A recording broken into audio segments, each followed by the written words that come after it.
Sam Shao in 2016. It'll be Bryant and Kennedy. We are finally ready to get this final quarterfinal game underway. A day late with the winner advancing to the semifinals against Florida later tonight. First pitch at 1:23 local, and it is the Auburn transfer Denver Bryant leading off for Beverly Smith's Gamecocks. A ground ball to short, eats up Coco Woolley, and Bryant is aboard for the 5th time in 5 at-bats here at the tournament. There's Denver Bryant making hard contact on this play to start things off. We were just talking about her and being a spark. This is a hard hit ball. A little bit misplayed there by Coco Woolley. See if that goes down as a hit or an error. It's going to be an error. E6 against Woolley for pretty sure-handed Texas A&M team. It's her 6th error of the season.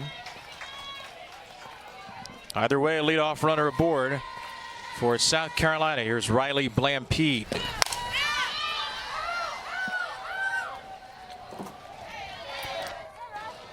Gamecocks were the 10 seed last year. Of course, they had the amazing pitching of Donnie Goborn to lead them to the SEC championship game. They beat Texas A&M to kickstart that run, the 7-10 matchup. A couple of years ago, these teams met in the opening round game. A&M, the 12 seed, beat South Carolina, the 13 seed, and there is Bev Smith, who feels like her team is ready to get hot again. Right center field, Blampede with a gap splitter. One hop to the wall. Bryant will be waved around at third by Kevin McGuire. She is out at the plate. A perfect relay by the Aggies, and Denver Bryant gets cut down at the dish. South Carolina is coming out swinging in this game. Blampede finds herself in a hitter's count, and that pitch is elevated and over the plate, takes advantage of it. But the relay from Hill to Rylan Wiggins to Julia Cottrell, who makes the tag. What a play by the Texas A&M defense to cut down Denver Bryant and get the first out of the inning. 8-4-2. And Denver Bryant, after going in hard, is in a little bit of pain in the South Carolina dugout. Remember the staff looking at her left shoulder. This is Zoe Leno. Gamecocks aggressive early. Leno in an 0-2 hold as we take one more look at this slide from Bryant. Yeah, hoping that she's okay, going hard and trying to score. Well played by Julia Cottrell to not put herself in an obstruction position as that throw was coming in. We've seen that all too often. I think it's worth pointing out, though, one of the strengths of A&M's team and one of the steps forward has been their outfield defensive play, in particular out in center field. Jasmine Hill, the way that she's transformed the outfield. Leno with a little bleeder to short. Woolley's got the second out. And then Rylan Wiggins, who was on the all-SEC defensive team, making that throw in.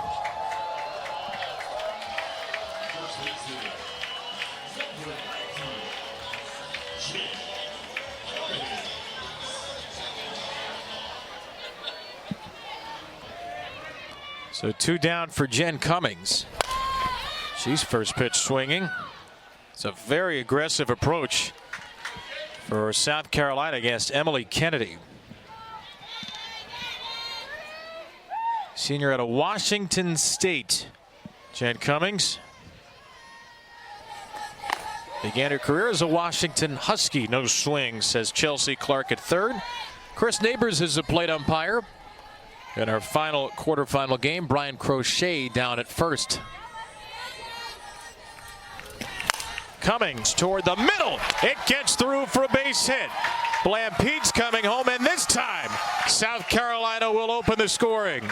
It's an RBI single for the senior Jen Cummings, and it's 1-0 Gamecocks. You can just tell that South Carolina is prepared for this speed and what Emily Kennedy is throwing. These pitches are missing more up in the zone, too, and South Carolina is ready for these mistakes that left more over the heart of the plate, not moving a lot, just trying to go off of more speed.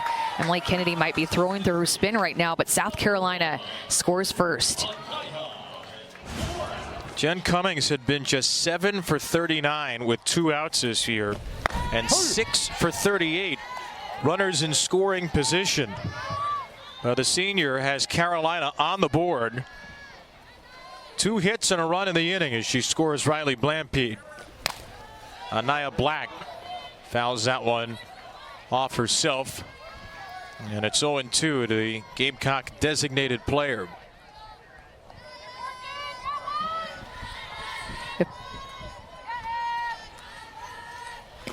Ball. South Carolina was 5 for 11 with runners in scoring position on Wednesday. They beat Mississippi State 8-4. The 8 runs tied an SEC high. Ball. And they're 1 for 2 here in the first inning. And offense has not been the strong piece for South Carolina's team this year. You look more to their pitching staff for that and having a lot of low scoring games. So those 8 runs were big.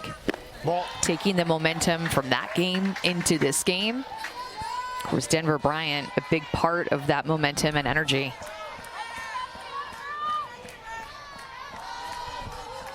3-2 for Black.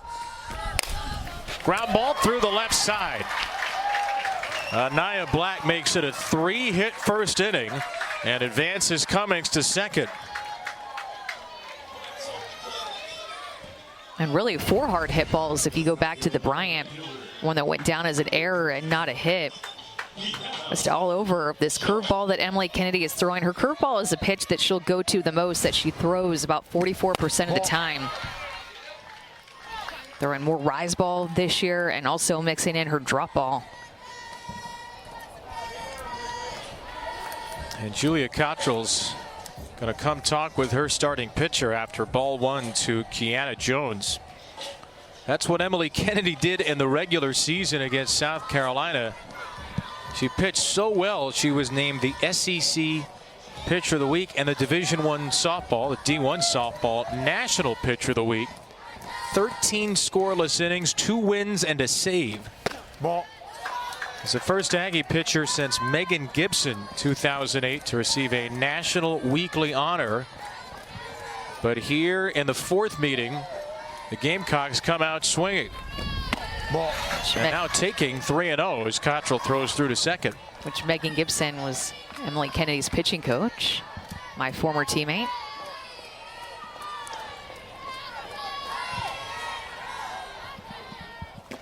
Ball. That's up high. Kennedy walks Jones on 4 pitches. Kiana Jones with her 17th walk of the year, 56 games. And now South Carolina has a chance to really light this inning on fire with a former teammate of Emily Kennedy, Bree Warren. Ball. Warren transferred out of Texas A&M into South Carolina this year from College Station. Daughter of one of the great Aggie football players, Ty Warren. But she finds her way in South Carolina, and because the softball world is as small as can be, here she is against her old team with the bases loaded in the SEC tournament. Warren swinging away. That ball's foul, and Kennedy's got the advantage on 1-2. I just feel like this is such a big at bat with 2 outs in the way that South Carolina has hit the bone this inning. If Texas A&M and Emily Kennedy could get out of this inning having given up just 1 run, that would feel like a big win. Ball. Just seems like South Carolina already showing in this first inning they're so prepared for Emily Kennedy. Be the 28th pitch of the inning. And Warren foul tips it into Cottrell's mitt. Kennedy's first strikeout. Pretty good swing and miss pitcher, Marjetko. Not a terribly hard thrower. She'll start at 63 down and in to Jazz Hill. One of the many transfers on this Texas A&M team was with Tricia Ford at Arizona State. Came back over to join her this year. 230th game today of Jasmine Hill's career. 323 hitter, OPS of 1,059, 45 home runs. And he'll take strike 2.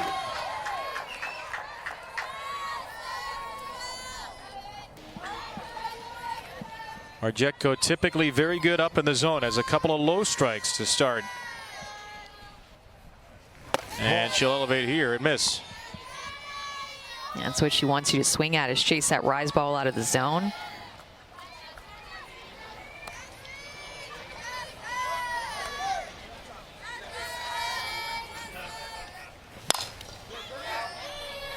Curveball there, but going to the swing and miss heat map. So the red area is where she gets the majority of her swing and misses. So up in the zone, and then also a little bit inside to the righties. You can see that little bit in the corner where she'll throw her screwball or down away from lefties.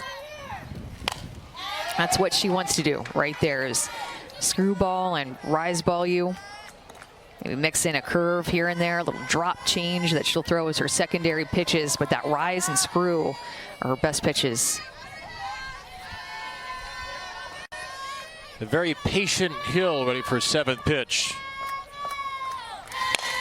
And she'll ground it out of play.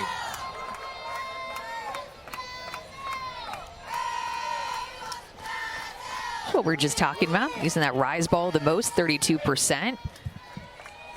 So over 50% of the pitches that she throws is that rise ball screwball mix. And a beautiful changeup freezes Hill. A tough hitter to strike out, goes down looking. Yeah, this changeup she just uses about 10% of the time. She pops it out of her hand, and Hill just can't pull the trigger. Watches that one go in. Looking strikeout for the freshman. That pitch is really good and clearly surprising the Aggie hitters. That ball drilled to left. Trinity Cannon was not surprised by that first pitch, and Cannon fires one over the wall to tie the score. Trinity Cannon with her team leading 15th, and the Aggies strike back in the bottom of the first. Trinity Cannon, the senior, coming up and looking for that rise ball, for that screwball up and in her hands. You know where Marjetko wants to throw you. It's inside. The senior goes up looking for that pitch. The first pitch of the at-bat, a line drive just getting over the left field wall to tie up this game. The senior from Forney, Texas, ties the game with one loud, low swing. Strike 1 to Coco Woolley. Trinity Cannon slugging percentage this year jumped 210 points. And with Texas A&M homers, hard to beat. 34th home run career for Cannon.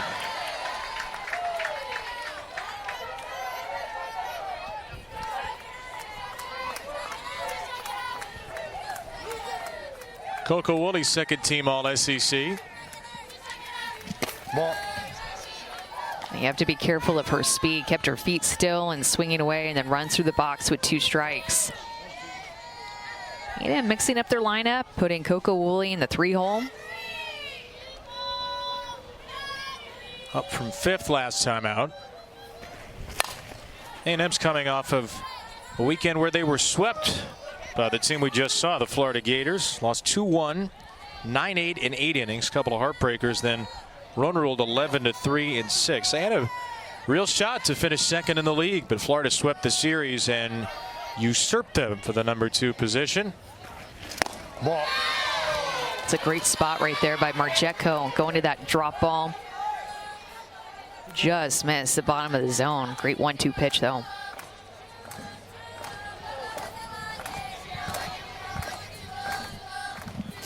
Woolley slaps one to third. A little bobble by Leno.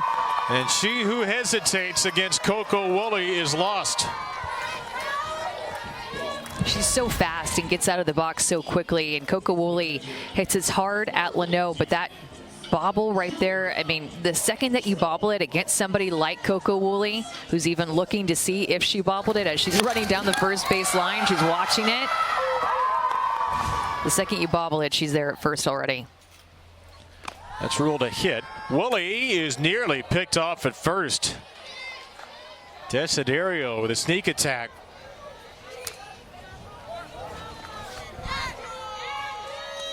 Julia Desiderio is excellent at holding runners. Caught 35% of opposing base stealers.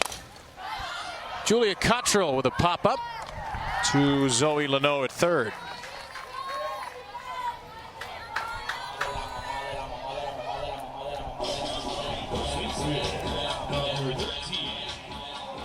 Here's Amari Harper with a very normal walk-up song. You know the name of that one? I don't, but I bet you do. I do not. You don't? For once I am stumped.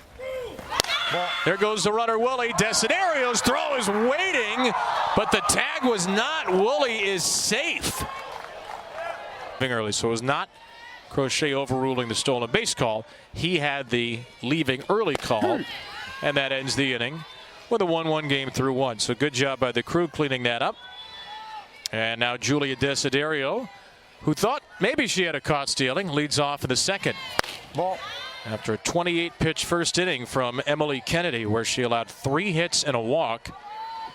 Got helped out by her defense, and out at the plate, Denver Bryant retired, trying to score from first on a Riley Blamp double. It was not the typical Emily Kennedy we see.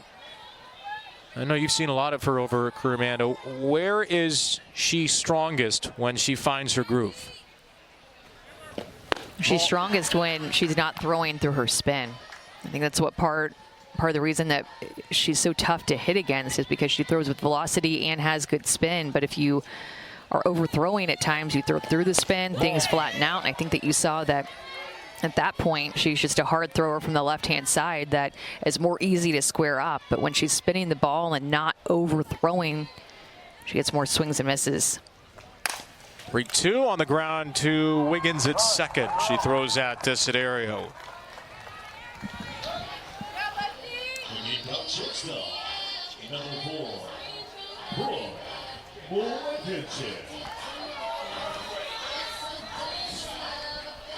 Here's Brooke Blankenship in the 9 spot.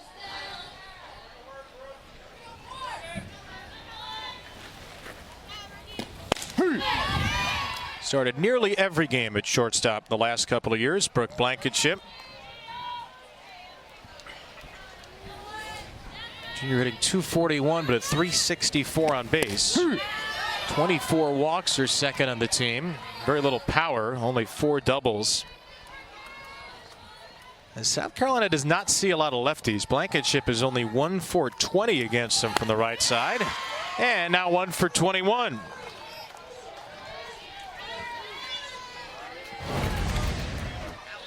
It's like Emily Kennedy goes to backdoor curve on the outside corner. It's a little bit elevated too, but that's a spot that Emily Kennedy likes to go to. When you look at when she's feeling her best away from the right-handed hitters, that's a spot she's hitting.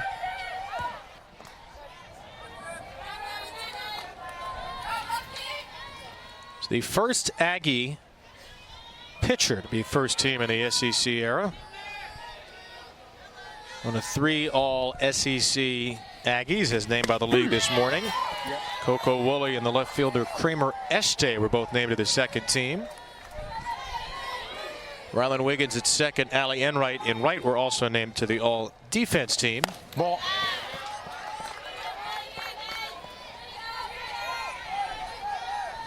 A terrific turnaround for Texas A&M, which is hoping to be a regional host.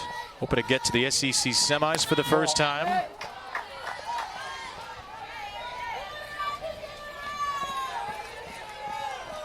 Bryant reached on a smashed shot to short her first time. It's thrown out at the plate on the Blamp double. And she takes a called third strike right near the knees. Emily Kennedy punches. They are 10-9 against the RPI top 25. Batter here is Amari Harper, who fouls one away. 3 seed, though, the highest ever seed for A&M in the SEC tournament. They were the 4 in 2017. This is only the second time Texas A&M has been to the quarterfinals, and they get there with an automatic bye. Ball. 2017, the 4-5 game lost 2-1 in 10 innings to Alabama.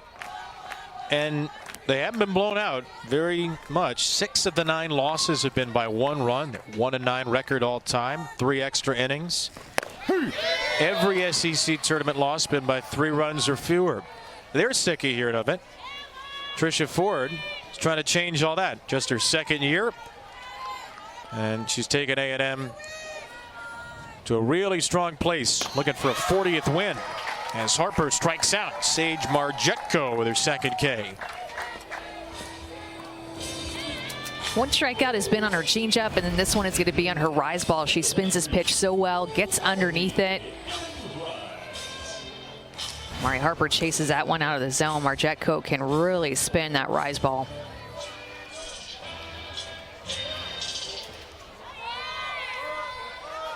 Allie Enright, A&M right fielder. Big swing there and a strike for the freshman Marjetko.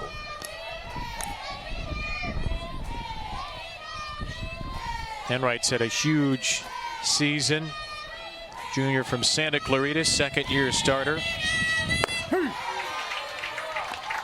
A year ago, hit .210, slugged .390. This year, she's hitting .341, slugging .667.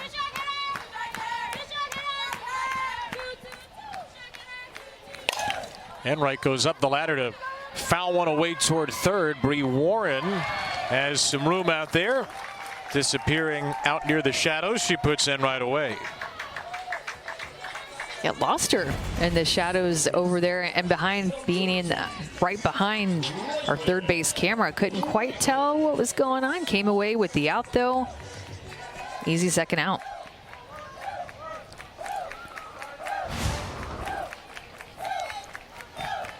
Rylan Wiggins. Ball.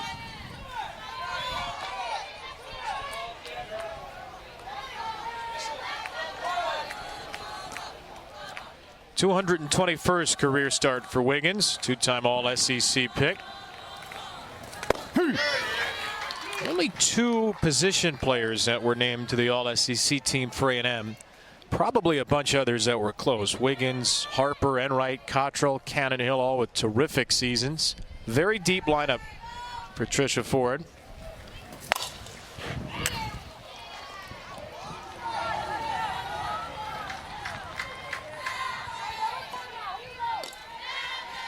This has been by far the best power season for Wiggins, who's down there in the 7 spot with 10 home runs, 10 doubles, and a .588 slugging percentage. Ball. Yeah, more so known for her defense and the way that she can play any position in the infield, but the way that her power has come around this year, she's always a threat to leave the ballpark there at in the 7 hole. Had a home run last weekend against Florida. She's showing off the power here, but a little bit over pulled.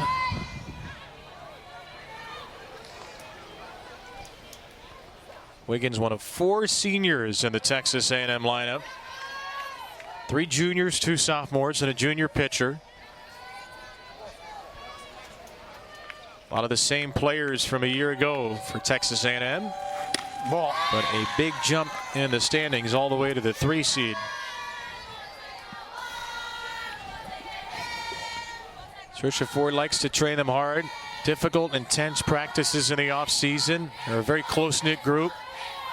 Looking to break through to the semis for the first time. Wiggins again pulls one with power and foul. Yeah, 2 kind of upperclassmen teams between South Carolina and A&M. The only freshman that started in this game is Sage Marjetko.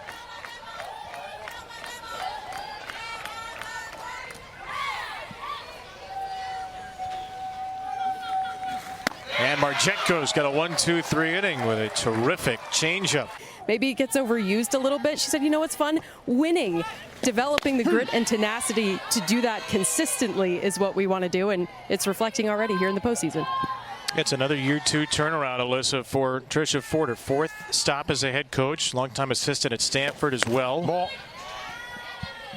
Man, you played at Texas A&M. You've seen what this program can be at its best. You and Joe Evans got to the World Series, had a wonderful career there. Tricia Ford now in year 2, putting her own stamp on the program. Sonali Kennedy gets a strike to Blampede. What stands out to you?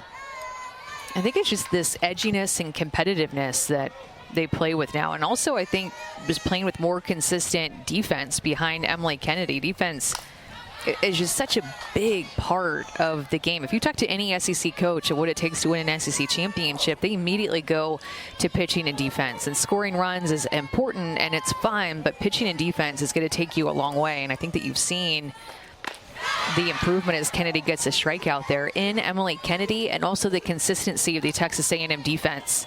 Being stingy to give up runs. Emily Kennedy being able to put away hitters this year. Being more mentally strong and mentally tough, and the difficult moments are tough umpires who has a smaller zone. She's really been, I feel like, a huge difference maker for the team this year, and that's why she's thrown so much. That's why she would start game 1 and game 3 and close game 2. That's why you see her game in and game out.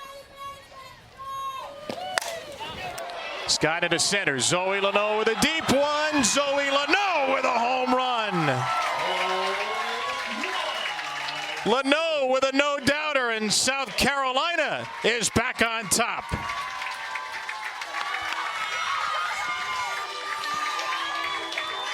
Zoe Leno has been seeing the ball well, and she can be such a spark, just like Denver Bryant, for the South Carolina offense. Another pitch that is elevated. You see it belt high, and Zoe Leno is on time with it. It's kind of towering and then got over, but Zoe Leno takes the lead back for South Carolina.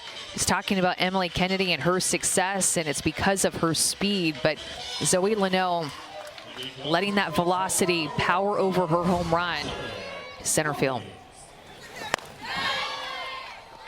Leno with her 5th of the season. A South Carolina team that only hit 32 coming into the game, and she gets the home run stash.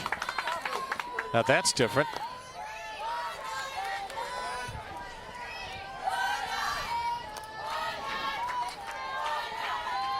Like a Wild West gunslinger in the dugout after the home run. Ball. Did he hit a home run too?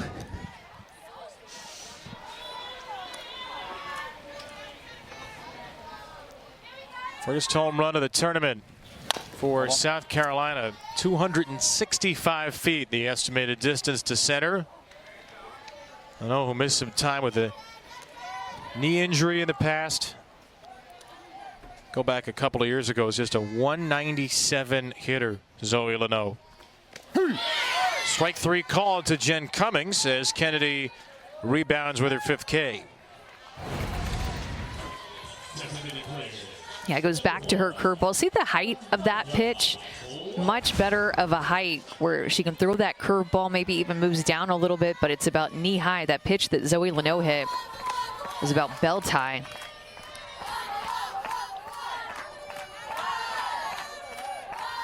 So 8 runs in the opener against Mississippi State, tying a SEC game high. And now South Carolina with 2 runs, 4 hits against Emily Kennedy in the first 3 innings. Anaya Black with one of those base hits. And Bev Smith said to us earlier in the week, I like Zoe Leno up when the game is on the line. Felt like she was taking some of her best swings of the year. That one would certainly qualify. Ball.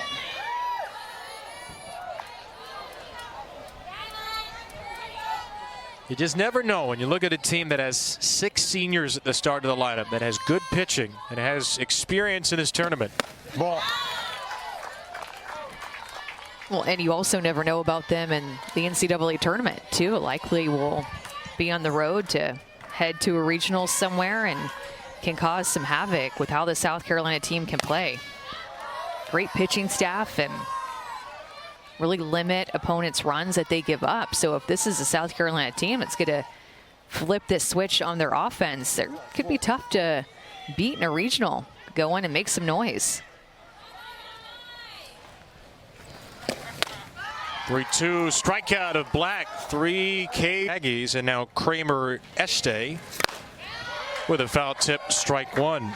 You heard Beth Mowens, who will hop in with Jess, Michelle, and Holly for the 2 night games, say Well, Oklahoma's dominance continues. Is it going to be a four-peat for the Sooners? They've looked, dare we say, human at times. They've lost a full 6 games. The sky is falling in Norman. 6 whole losses. They may still be, however, the favorite with a great blend of experience and talent. Oklahoma State just lost at the Big 12 tournament yesterday. So perhaps we're headed for another OU Texas rematch. Longhorns #1 in the country right now. Ball. And who out of the SEC can get there? It looks like 3 serious contenders from the Big 12. Oklahoma State won 2 of 3 in Norman in Bedlam last weekend. Tennessee, the #1 seed, is already out here in the SEC tournament. Everybody will find their fate Sunday. To third, that one squirts under the glove of Leno, and Kramer Eshte is aboard to lead off the A&M third. Good adjustment on this changeup by Kramer Eshte. She's able to sit back on it and hit it hard the other way. Challenge Zoe Leno, who has had a couple of hard hit balls toward her way at third base and cannot handle either of them. That will go down as a single, like the other one that we saw off the bat of Coco Woolley. Questionable, could go down as an error, but a couple of singles just like that. Strike 1 to Kennedy Powell. Let me circle back for a second. Who's a team we're not talking about enough as a World Series contender? Are you talking about in the SEC or? Anywhere. Can be in the SEC if you want. I think you could put Duke in that conversation. The year that they've put together. Jayla Wright, the ACC Pitcher of the Year. And the year that Claire Davidson has had as the ACC Player of the Year. But I feel like that's a well-rounded team. Good pitching, good defense, can hit the ball. Won the ACC regular season. It's their 7th year playing softball. They've made supers the last 2 years. They've never made it to the World Series. Fouled away by Kennedy Powell, the UCLA transfer. The great thing is, in 20 days, we're going to be in Oklahoma City, and we're going to say, can you believe this team made it? Can you believe we have this matchup? We don't know what's going to happen in the next 3 weeks. Ball. A ground ball out of the hand of Marjetko. Snagged nicely by Desiderio. That keeps Eshte over at first. That's the best part about the postseason, is the can you believe conversations. Can you believe that play? Can you believe that moment, that game, that they're here? Down the left field line, Warren was shaded that way, and she retires Powell in foul territory. A&M coaching staff frustrated with Kramer Eshte of not being on the bag and tagging on that fly ball, just to even see if maybe there was an attempt that with her speed, one of the fastest players on the team, that she could get to second base on that fly ball. So 1 on, 1 out for Jazz Hill. Ball. And first time through, Sage Marjetko has looked good. 3 strikeouts, 2 on her changeup, 1 on her rise. Coming into this game, she only had 14 strikeouts on with her changeup, but add 2 to that total today.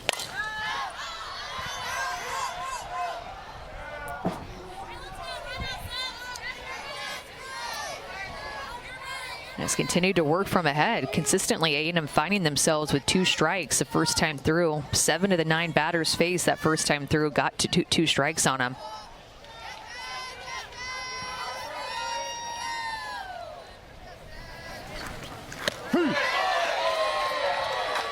There's that changeup. It's working today. There's Bev Smith's ace in the hole, the former All-American at Stanford, Elena Vaughter. South Carolina's best pitcher this season. When will she come in? Not right now, because Marjetko is dealing. She has struck out Hill twice. Sets up this rise ball with the changeup the pitch before. Great pitch, gets underneath it, again gets Jazz Hill to chase out of the zone. That rise ball is such a good pitch for Marjetko. Marjetko, actually, the second time through the order that she faces a team, gets better. The batting average against, first time through 208, second time through goes to 171. Walks have been the issue for her, hits have not. Hasn't walked anybody today, though she falls behind Cannon 2-0. Solo home run, the only Texas A&M run in the first. 4 strikeouts for Marjetko, including 2 of Jazz Hill. Only the 4th time this year Hill struck out twice in a game. Este went back in standing there. Another pickoff attempt by Desiderio. That was close. Way too close, actually. Especially not to try to dive back. Just went in standing up. Ball. She can jog the second now. There's the first walk. Handed out by Marjetko. Este to second. Cannon to first. 2 down for Coco Woolley. You could see just how careful they were being with Trinity Cannon, who hit that home run back in the first inning and that tied it at the time, and then also had a home run against South Carolina in the regular season series too. Walk-off. The All-SEC shortstop, Coco Woolley. First pitch swinging. That's out of play. Woolley, over the last 11 games, 11 out of 16. How's Bev Smith going to pitch her? 8 straight on base, 7 straight with a hit for Coco Woolley. I missed some games starting in that Alabama series and had some tightness in her hamstring, so missed several games after that. But then when she's been able to be healthy and come back, she's been great. Woolley strikes out swinging. Tried to get. I tell you, I love her lefty swing. She got her swing off there, but I think our seniors are playing great. And so for Zoe to get a pitch there, she's been looking great. From your seniors to your freshmen, give us an evaluation on Sage so far in the circle. I think Sage has great stuff. And so for me, our pregame was about, you've had a season now that she can go into the postseason and take her experiences from the year. And she's been attacking and looking great. Thank you, Coach. Good luck. Thank you. Thanks. Bev Smith hoping her team can go on a burner like they did last year, in her words. The top 6 hitters in the lineup are seniors, and they have good pitching. It's been consistent pitching. Marjetko and Vauder, the top 2. Jory Hurds pitched well as well, the sophomore, and here they are with a 2-1 lead. Ball. Trying to knock out Texas A&M in the SEC tournament for a 2nd straight year. 6, 7, and 8 for Carolina. Kiana Jones, who's walked. The first swing of the game for her. To deep center, but playable for Hill.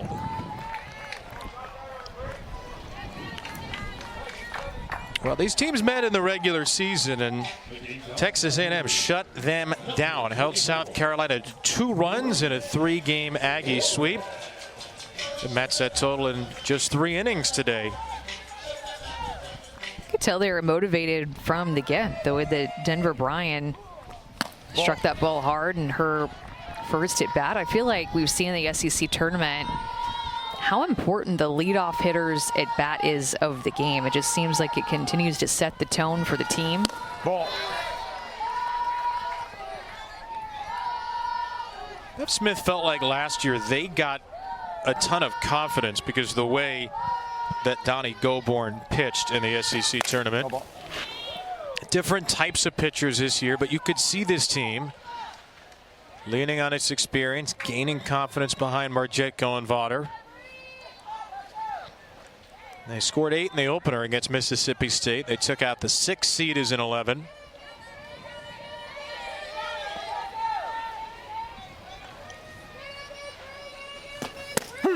Coach Smith is always going to go out and try to find some pitching.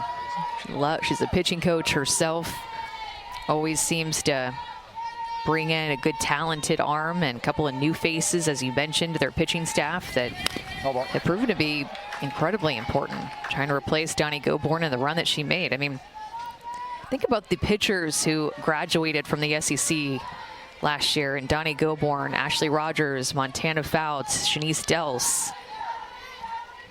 All-American arms. Ball. Kennedy, the potential All-American arm. Misses inside to Warren. Struck out with the bases loaded to end the first. Kennedy has walked 1, punched out 6. Warren, little flare into right field. Enright cleans it up. And to your point about potentially Emily Kennedy being an All-American for A&M, they have not had a left-handed pitcher, an All-American left-handed pitcher since the early 80s in Lori Stoll, either first in 40 years.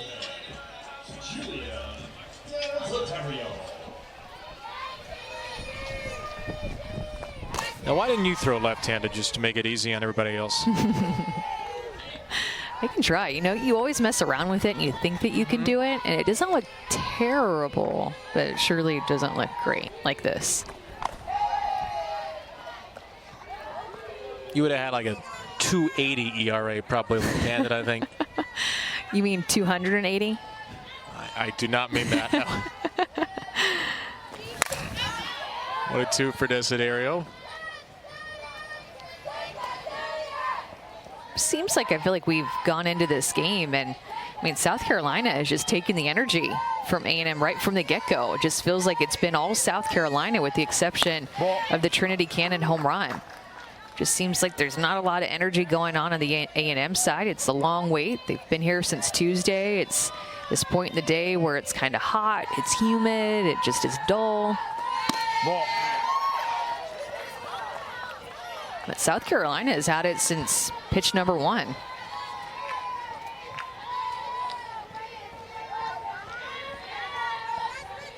Here's a 3-2 Kennedy. Desiderio in the air right side and right. The all defensive right fielder cannot make the diving play.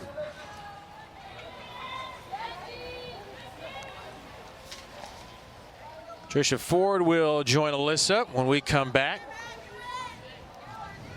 Wondering how her team can find that energy. This is where all their hard off-season work should come into play. Fight through in a tough situation. Strike 3 up and in. Emily Kennedy with a strikeout in home internet here with A&M head coach Tricia Ford. Coach, Trinity Cannon gave you some offensive firepower early. Who are you relying on now to continue that? Well, I think everybody could, to be honest with you, and so we just have to come out here and execute our game plan. Right now, we're you know, underneath the ball a little bit too much. What has your message been to Emily so far throughout her outing? Yeah, just keep working. I feel like she's overthrowing a little bit, so just rely on her spin. Make sure she's working ahead of the count. Thank you, Coach. All right, happy birthday, Amanda. Thank you. That's the way to end an interview right there from Tricia Ford. Way to read the room, Tricia.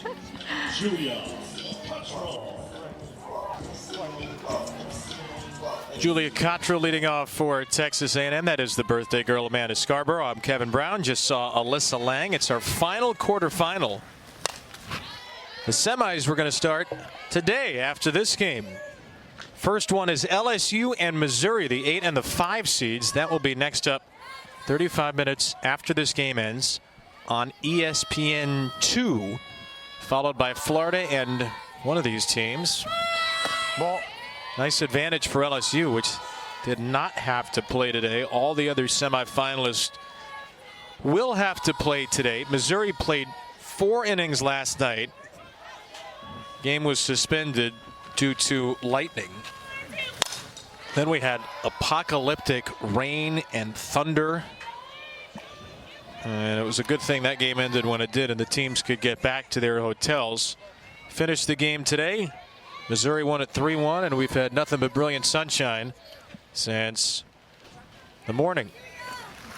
Ball. 2-2 for Julia Cottrell. Sage Margetko, the freshman, still wheeling and dealing for South Carolina. Got Elena Vaughter in reserve, but Margetko has given them no reason to make a switch yet. Struck out 5, scattered 3 hits and a walk. Ball. That's in the dirt. 3-2 for the All-American from a season ago, Cottrell.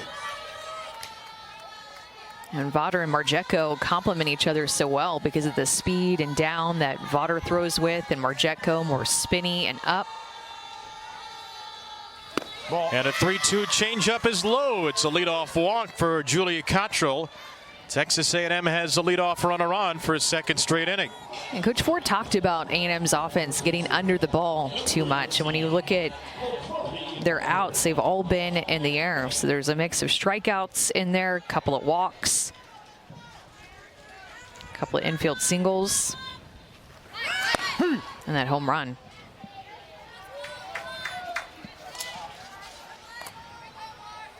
This is Amari Harper, the typical leadoff hitter for Texas A&M, moved down to 5th today. Player that Tricia Ford recruited to Arizona State out of Corona, California.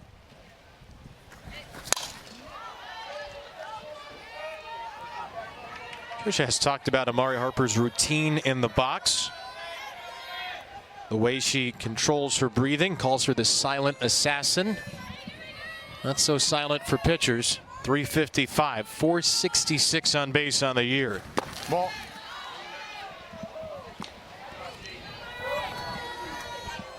I mean, it's one of the things that stands out. This team is deep. They get on base a lot. Their batting average is .309. Their team on base percentage is .412. They do a lot of work in 2-out situations as well. Ball. Now, hard to get rid of. 44% of A&M's runs have come with 2 outs.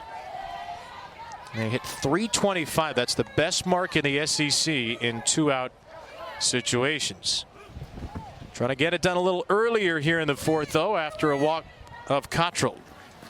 And a changeup freezes Harper. That changeup has been working for her. Remember, only 14 strikeouts with her changeup for this whole year. And in this game, she has 3. Freezes Amari Harper with this changeup and the 2-2 count. Floats it in there. It's a little bit more up in the zone. 6 strikeout from Margetko. That thing looks like a football punt. It's got so much hang time on it.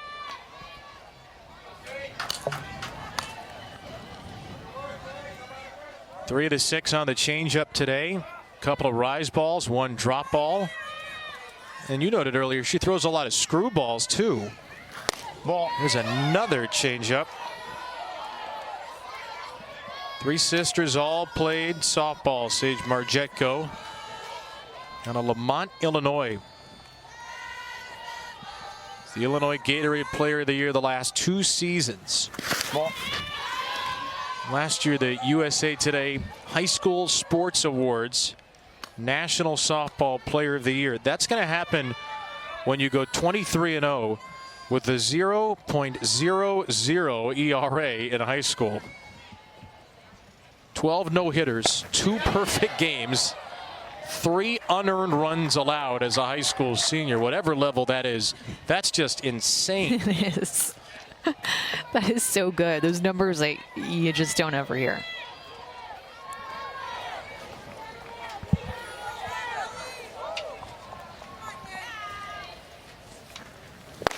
Enright strikes out swinging. Margetko gets another. Now she goes back to her rise ball, the pitch that she uses the most.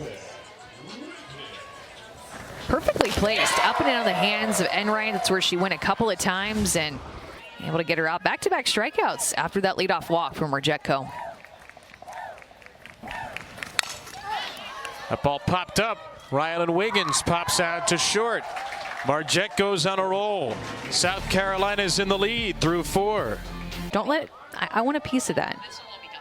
No, save me a piece. It's all for show. Save me a piece. Thank you, guys. It's not a real cake. We have to send it back so we can get the refund back within 24 hours.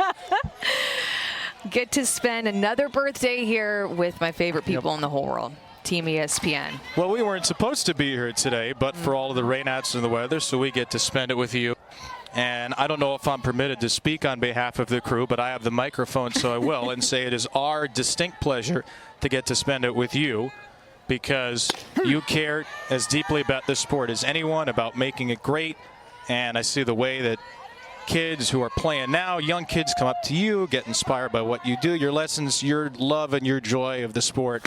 Ball. It shines through to all of us. It makes us all better. So, That's so sweet. We love you. Happy birthday. We're so glad we get to spend another one with you. And let this be the precursor to another amazing postseason run to come. Thank you, partner. I appreciate you so much, and all of you guys. And we'll get back to the softball now, so you'll stop being deeply uncomfortable. And a strikeout from Emily Kennedy and Brooke Blankenship. I wanted the company to be able to save on some birthday festivities, not be here actually today, but we're here and we have to spend money on another birthday cake or cookie for me. But I'm so happy to be around all of you guys. Thank you. Ball. Plus, could you have asked for anything more than to call 3 softball games in one day? Knowing you, that's the ultimate birthday gift. Because if you weren't calling them, you'd be in a restaurant somewhere with your iPad watching them all. So Okay, good. That's a really great point. Thank you. Yeah. Here's Denver Bryant. Kennedy's retired 11 of the last 12. 8 strikeouts. The only base runner in that span was Zoe Leno with a 3rd-inning home run. That is the difference maker right now after each team scored in the first. Bryant's 0 for 2, reached on an error, struck out, and she swings through strike 2.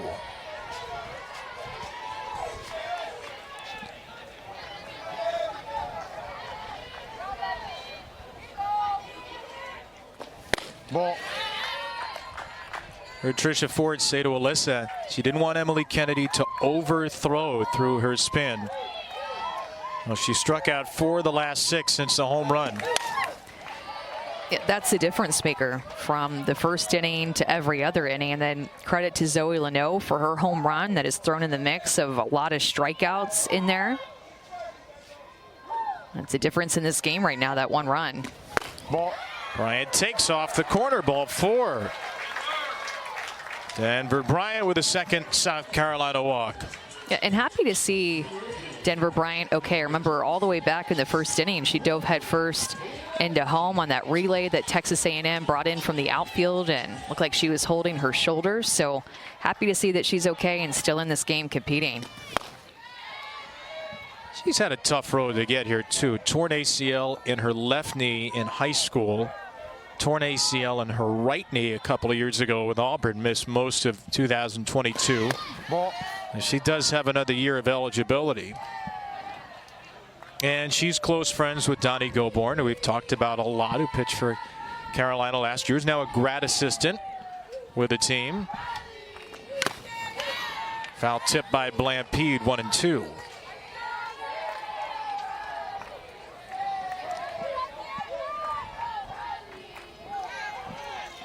Riley with a double and a run scored in the first.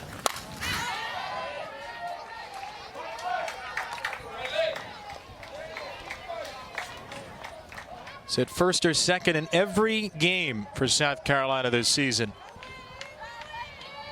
All 55 of them with today's. Ball.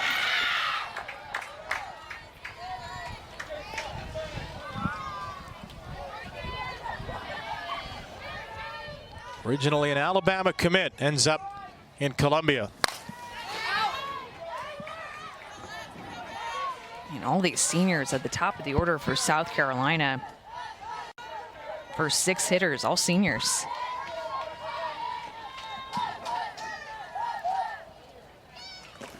Ball. A little bit low. There goes Bryant. She just started taking off for second, and she's out at first. Denver Bryant decided to let it linger halfway in between the bags, and she is picked off the bases. She is, and Rylan Wiggins, the second baseman for A&M, was a big part of this play, communicating to Julia Cottrell, getting there, saying, get the ball to me, threw it to Rylan Wiggins, and they made a perfect throw to first base to Amari Harper for the tag. A couple of plays that Rylan Wiggins has had in this game for a couple of big outs. And then a strikeout ends in it. Now a spectator as her new team leads her old one 2-1. Kramer Este in the 8th spot lays down a foul bunt against Sage Margetko, who gave up a home run to Trinity Cannon, then a hit to Coco Woolley, and from that point on has allowed an infield single and 2 walks.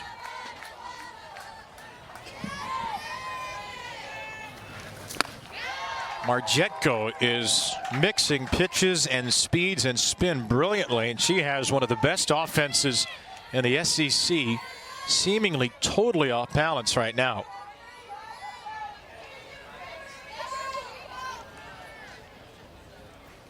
Ball. It's been her ability to go both up and down, use her rise ball and get some chases with that pitch, and then at times go to her drop ball and change up down in the zone.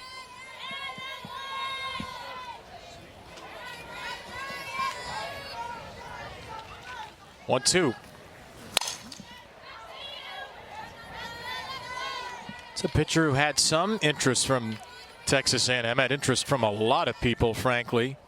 Terrific student. Chose South Carolina over A&M and Tennessee, among other schools. Stanford, Michigan, Northwestern.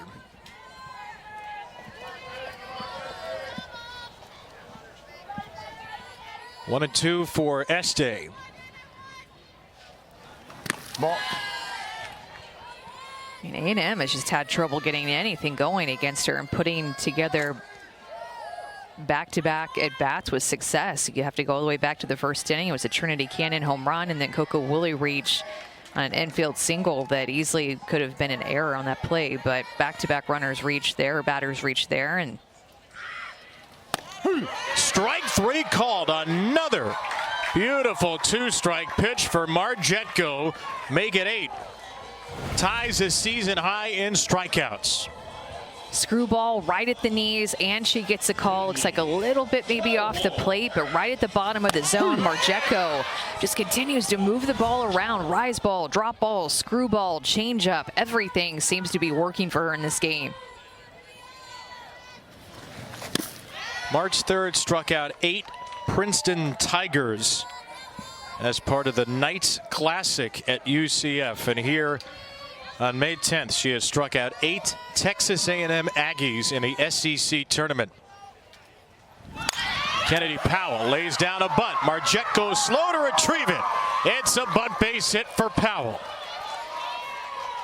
And when you think about A&M's offense, we talked about top 5 in slugging percentage and a lot of different offensive categories, but they also have a lot of speed. Kennedy Powell brings that speed, laying down a beautiful bunt down in the 9-hole. Kennedy Powell, Kramer Este, Hill, Coco Woolley, Amari Harper, they all run well. 4th bunt hit of the season for Powell. Flips over the lineup card to Hill. Powell gets a big lead. Julia Desiderio's been very aware of Texas A&M's good speed. Powell, one of their best base stealers. A tying run at first with 1 out. 2-1 Carolina in the 5th. The 11 seed over the 3. Ball. Another big lead. Powell will dart back in. I think the A&M here late in the game needs to be a little bit more aggressive early in the count against Margetko. With these number of strikeouts that she's getting on different pitches, they just look fooled with 2 strikes. So that first pitch that came up to Hill, that was like a great pitch to attack, and she takes it.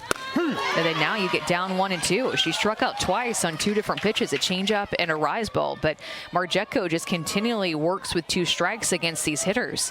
When you go back to the Trinity Cannon home run, she hit that on the first pitch of her at bat. She was aggressive early in the count.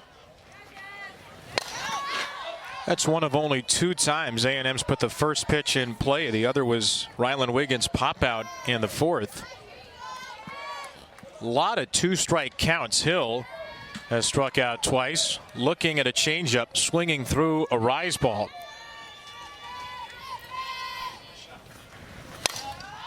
And Hill stays alive on 2 strikes here. You can just tell how difficult she is to barrel up with her spin. Haven't even talked about her curveball that she just threw there with 2 strikes because we've been too busy talking about her rise, her change, and her drop mixed in there. But spinning everything here in this game. Hill on the infield. She is 0 for 3. Put it in play for the first time, but another easy out for Margetko in South Carolina. I mean, I wouldn't be surprised if they pitch around Trinity Cannon like they did the last time.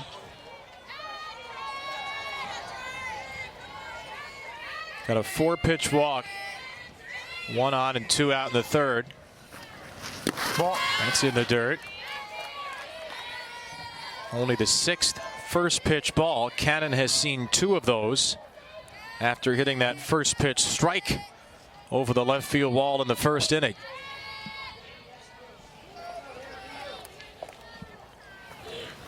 Ball.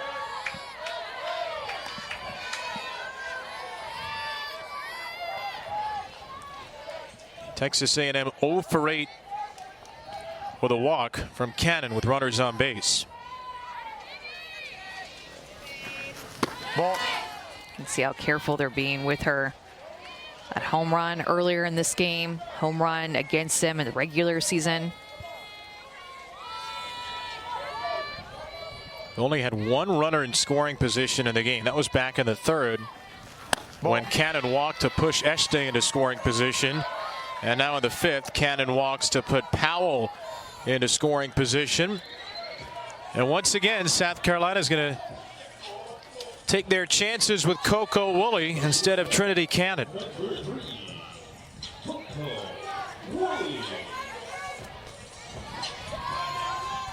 Woolley with an infield single to third in the first inning. Struck out on 3 pitches in the third. 2 on, 2 out. And Woolley fouls away another first pitch strike in this 2-1 game.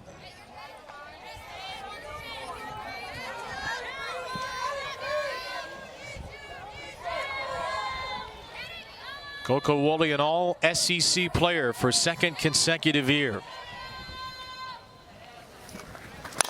Woolley with a ground ball beaten into the dirt.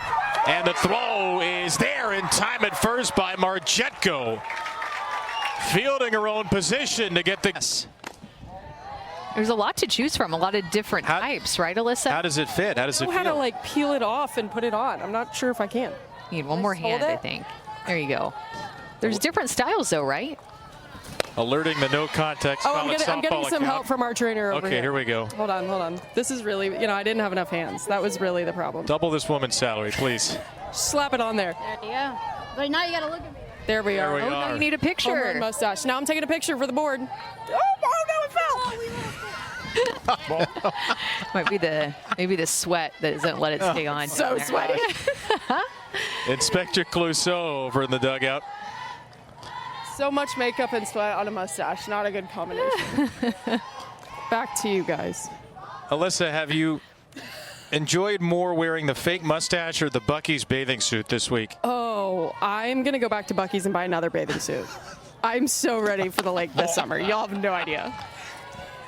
See if you could sneak one of those fake mustaches. Should I wear this into Buc-ee's with my Buc-ee's bathing suit on? Yeah, 100%. That's the move right there. That's it. Thanks, Alyssa, Y'all take me off camera for now? all of that. This is the home run hitter, Zoe Leno. Would love to don another fake mustache. Her home run in the third made it 2-1. We have stayed there. Final quarterfinal here at the SEC tournament.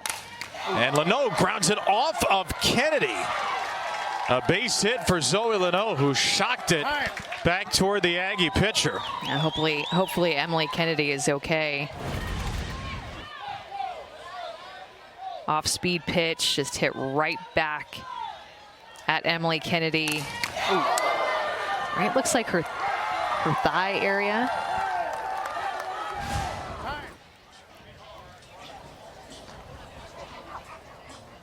Hopefully she is okay. Looks like she is, and I've been definitely hit a time or two back in the day, and it is painful as much as it is scary, to be honest, because of how quickly it happens. Saw Keegan Rothrock make a great play in the last game, Florida, Georgia, and a ball hit right back at her. It's 43 feet. Jump on you pretty quickly. So Leno with a leadoff hit. Jen Cummings trying to bunt her over.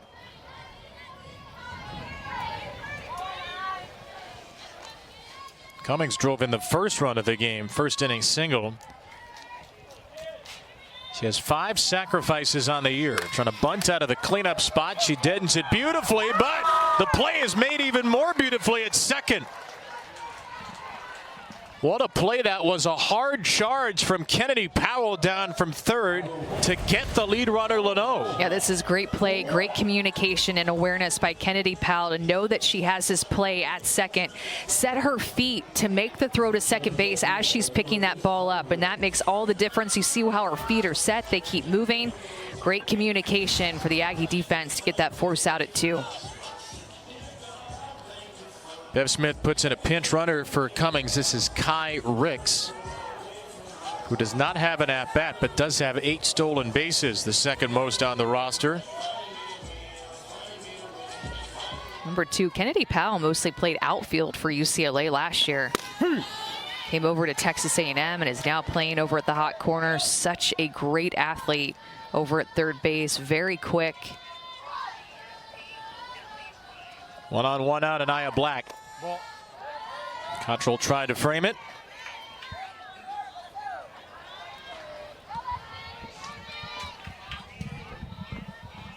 Base hit and a strikeout for Black, who really hit A&M well last year.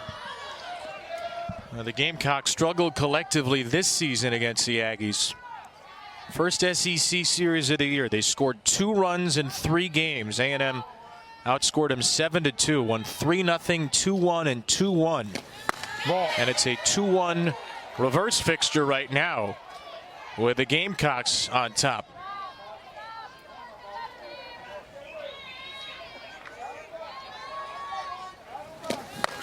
Strike 3, and Kennedy picks up her 10th K of the afternoon. She's been mixy too. I mean, we have a pitcher's duel here in this 2-1 game between Marjecko and Kennedy. Kennedy goes to her screwball that moves away from Black. Pops the mitt. Good motion too that you saw from Emily Kennedy after that strikeout. Kiana Jones off the end of her bat, drops one into left. There goes the pinch runner, Ricks all the way to third. And Jones takes second on the throw in to third. Kiana Jones puts 2 in scoring position for South Carolina. Hitting early in the count, Emily Kennedy has these 10 strikeouts. So Jones goes up looking early in the count, gets one that is slightly elevated. And then Texas A&M chooses to throw to third, so the backside runner of Kiana Jones ends up sliding into second, but no chance for that play at third whatsoever. And 2 runners in scoring position with 2 outs now for Carolina in a 1-run game.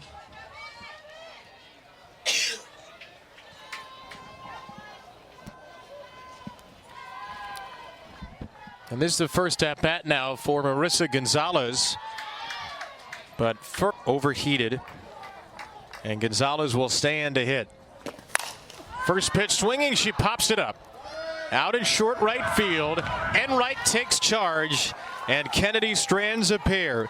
It remains 2-1 here at Auburn. Never thought about that. It's too hard to make the turns that are necessary for the tie. Teamwork makes the dream work. Strike 1 to Cottrell. Middle of the Texas A&M order here. The Aggies with 4 hits, 3 walks, 5 runners stranded on base. Ball. Julia Cottrell, the only Aggie with World Series experience. Was there a couple of years ago with Oklahoma State after starting her career at Florida. Cottrell squared to bunt, took a changeup way up and out of the zone. And not a bad idea with the corners playing well back behind the bag. Left a lot of room for her to lay one down.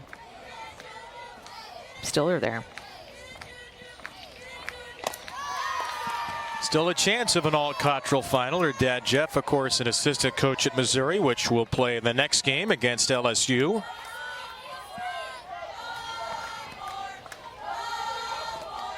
The rally duck is ready. A 3-1. Cottrell takes a 3-1, 45-mile-per-hour changeup.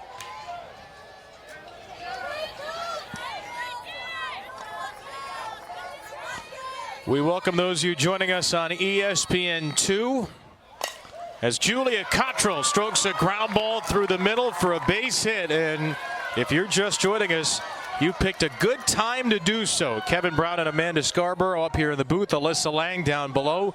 It's South Carolina and Texas A&M in the SEC tournament quarterfinals, and the 11 seed leads the 3-2-1.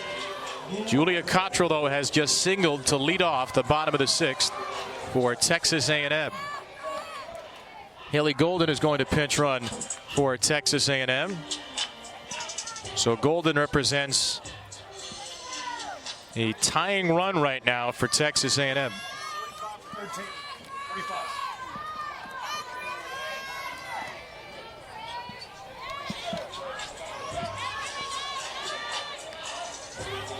By the way, we've just made a late-minute substitution as well. A&M's bringing in a pinch runner, pinch hitter. We've just brought in a pinch reporter. Holly Rowe is with us now as Alyssa gets ready for her SEC hosting duties. Great to have Holly with us for the final couple of innings of this game. That ball in the air to left by the pinch hitter Griffin. Gonzalez started very deep and comes on to make the play for the first out.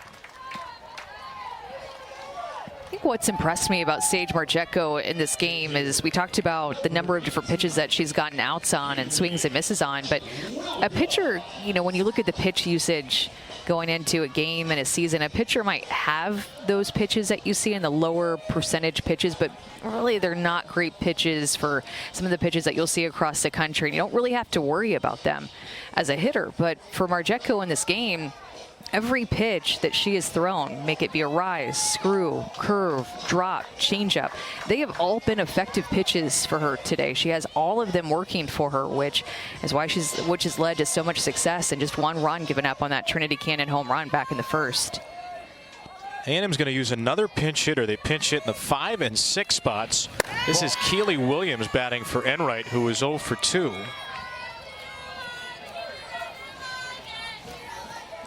So a couple of things here. Margetko gets to face a batter who hasn't seen her yet. That could be good news after Enright had seen her twice. But conversely, A&M gets a left-hander they think is a good matchup up. Give Margetko something different. Not much has phased this freshman through 98 pitches. Gave up a home run on the 9th and nothing since. This is the 99th.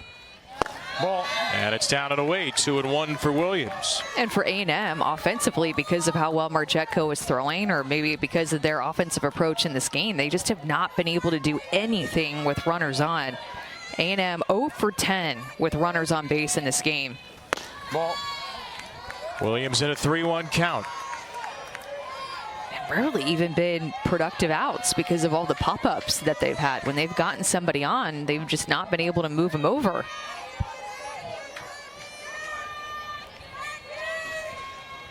Golden the pinch runner at first as Williams swings underneath, strike 2.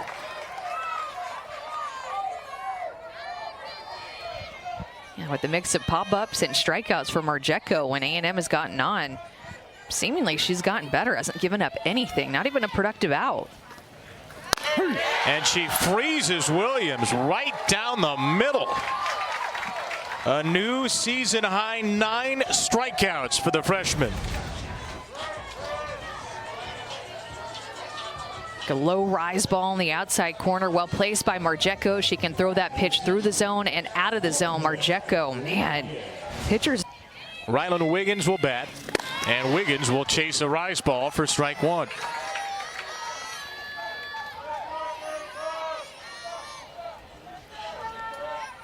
Texas A&M has had 1 runner to third in the game. It's Cannon who passed third on a home run jog.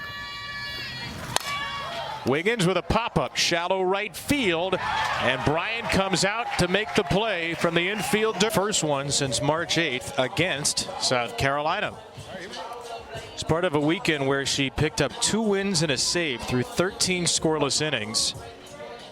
Was the National Player of the Week by D1 Softball as A&M swept South Carolina. But they are trailing here with 3 outs to go. Texas A&M. If you're an Aggie fan, if you're an Aggie alum, you are sick of hearing about it. It's another 1-run game at the SEC tournament. They are 1-9 here all time, and 6 of the 9 losses have been by 1 run. Well, it's been their story of the season too, not just at the SEC tournament.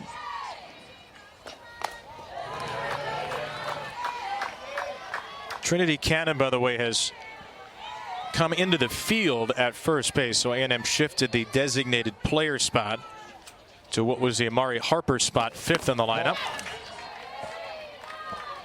3-1 for Desiderio. Blankenship and Bryant after that. It's 8-9-1 for South Carolina.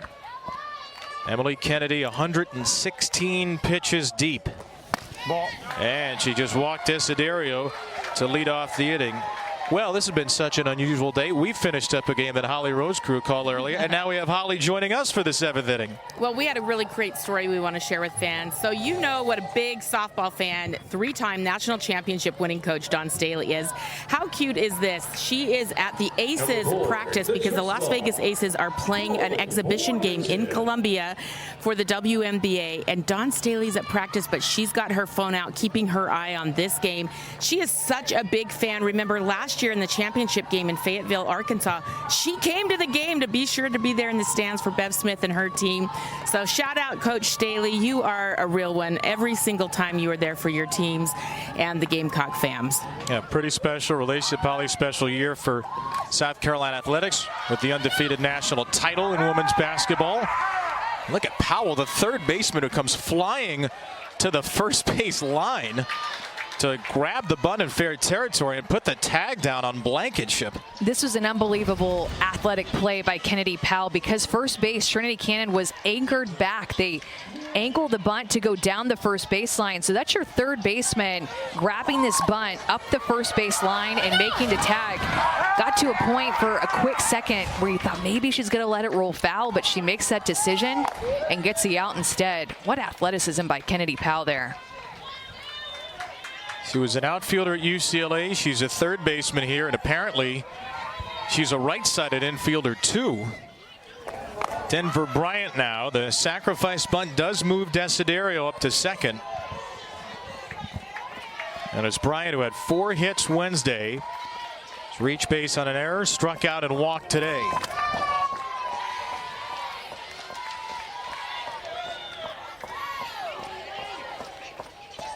South Carolina 4 out of 9 with runners on base today. Only 1 for 4 with runners in scoring position. Bryant lays down a bunt. Kennedy, the left-handed pitcher, wheels and fires to get her at first.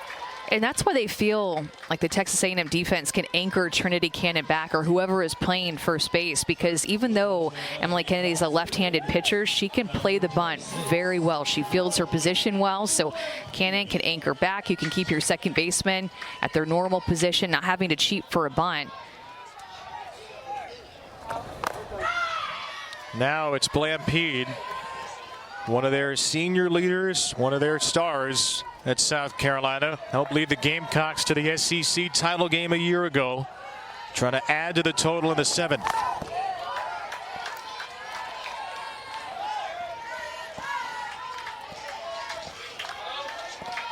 A first inning double, and Blampede has struck out swinging twice since then. In the air to right field. That ball is blasted. Enright chasing it back. Enright makes the catch. Right up against the fence. Allie Enright. 32nd game, 16th start of her freshman year, and a new season high in strikeouts. 8-9-1 oppose her in the Texas A&M order, and Kramer Eshte is the first into the batter's box against Marjetko, who's gone the distance through 6 on 100 and now 5 pitches. She falls behind Eshte 2-0.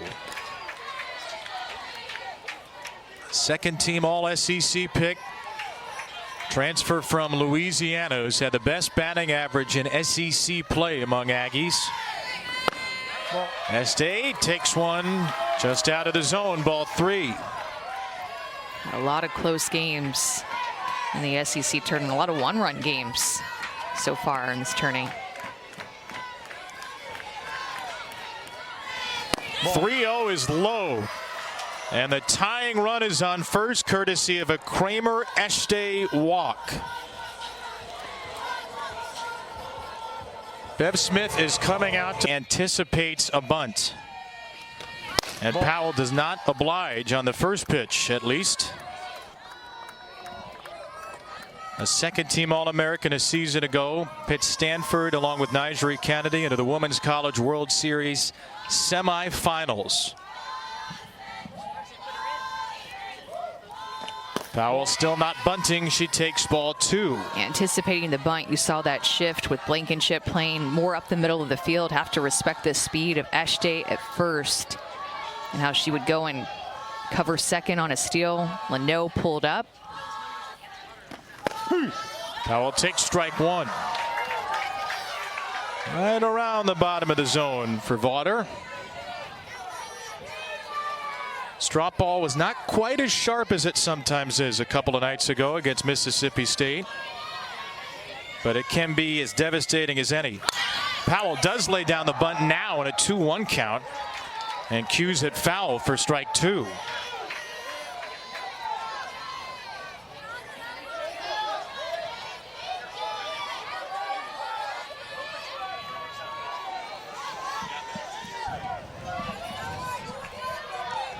Foul out and a bunt hit for Kennedy Powell today. Vaughter's 2-2. Powell on a ground ball. It sneaks through the middle. A base hit.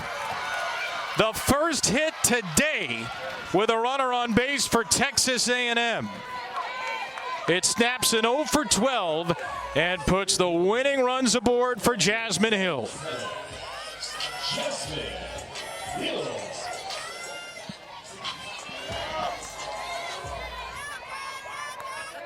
Jasmine Hill with 1 sacrifice bunt on the year. The corners are pinched in again.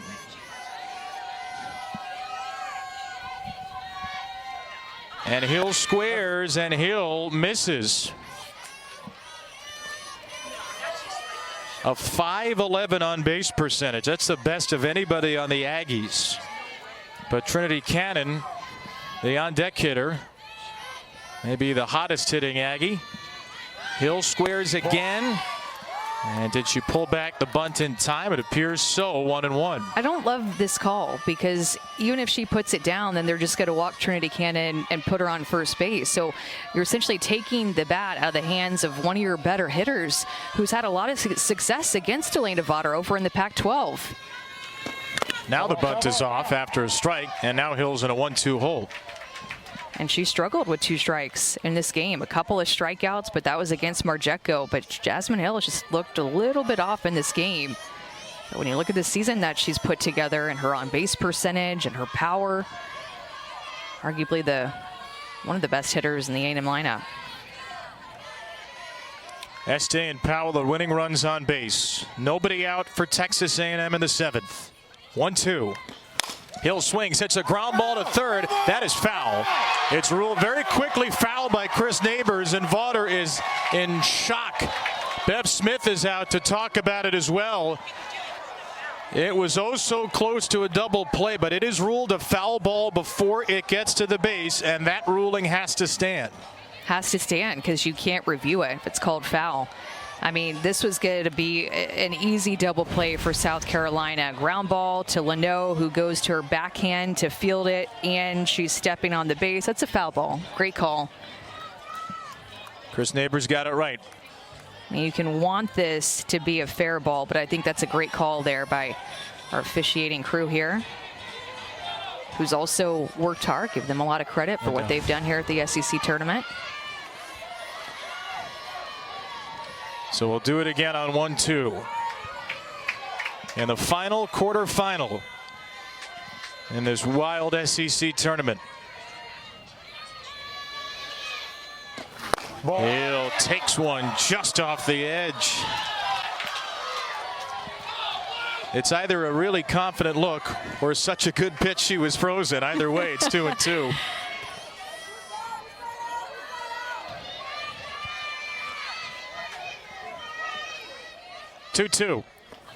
Ball. That's a great idea to go to your changeup there in the 2-2 count. Jasmine Hill 8 out of 21, 6 extra base hits against Elena Vaughter.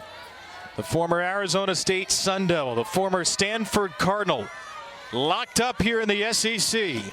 And Hill takes a called third strike. Vaughter wins the duel on the 7th pitch. You just can't be looking for a walk here. You know you're going to get a pitch to hit if you're Jazz Hill with Trinity Cannon on deck. You can't be looking to walk. You have to want the bat in your hands with the runner in scoring position, especially when you're one of the best hitters on the team. 2 on, 1 out. Double play ends it. Trinity Cannon. Ball. Now there is a base open, but it's third base. So if you walk Cannon, you push the winning run into scoring position. She's seen 10 pitches today, hit the first for a home run. The last 9 have been balls.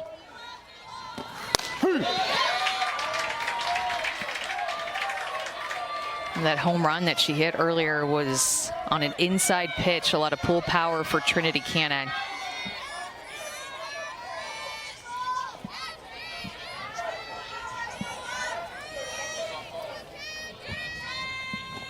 Ball.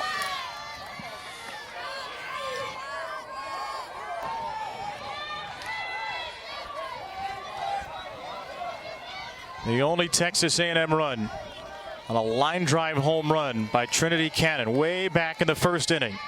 Winning runs on. Cannon takes ball 3. Not the first late inning matchup between these two this year. March 9th, it was Cannon off of Vaughter, a walk-off home run in game 2 of that first SEC series of the year. And on 3-1, Cannon will take a walk here. Este the tying run to third. Powell the winning run to second. Cannon aboard at first, and there is still only 1 out with Coco Woolley coming to the plate. Could tell they're trying to be careful with her, with the damage that she's done against them this year. And now you have a lot of speed at home, a lot of speed at third, and a lot of speed at second base for A&M. And now they put in a pinch runner, so really speed at every single base for A&M. Scout Lavelle is a pinch runner at first. Her run is irrelevant. They have to score the first 2 before her, unless there is a possible force play at second. Just add a little bit of speed. And now Coco Woolley trying to solve Elena Vaughter for a first time.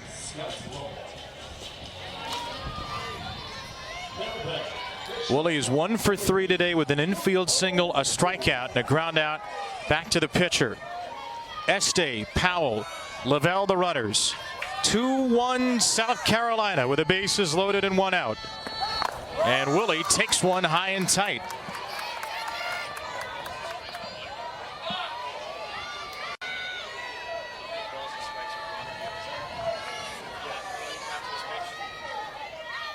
The second team All-SECer, Coco Woolley, swings away and misses.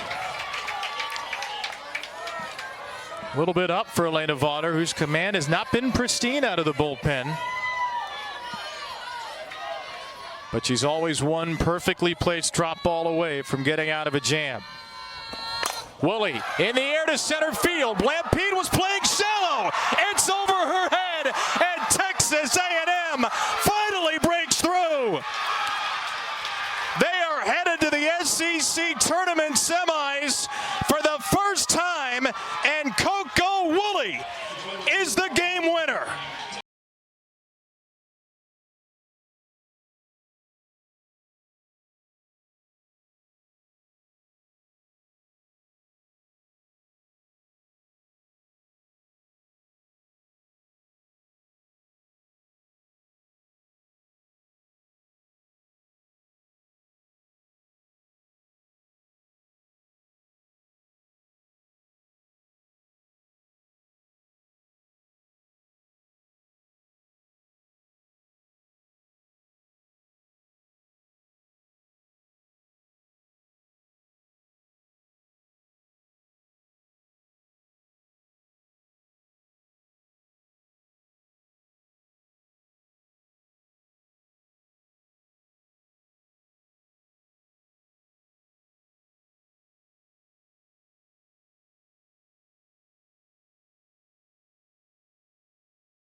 Rylan Wiggins will bat, and Wiggins will chase a rise ball for strike one.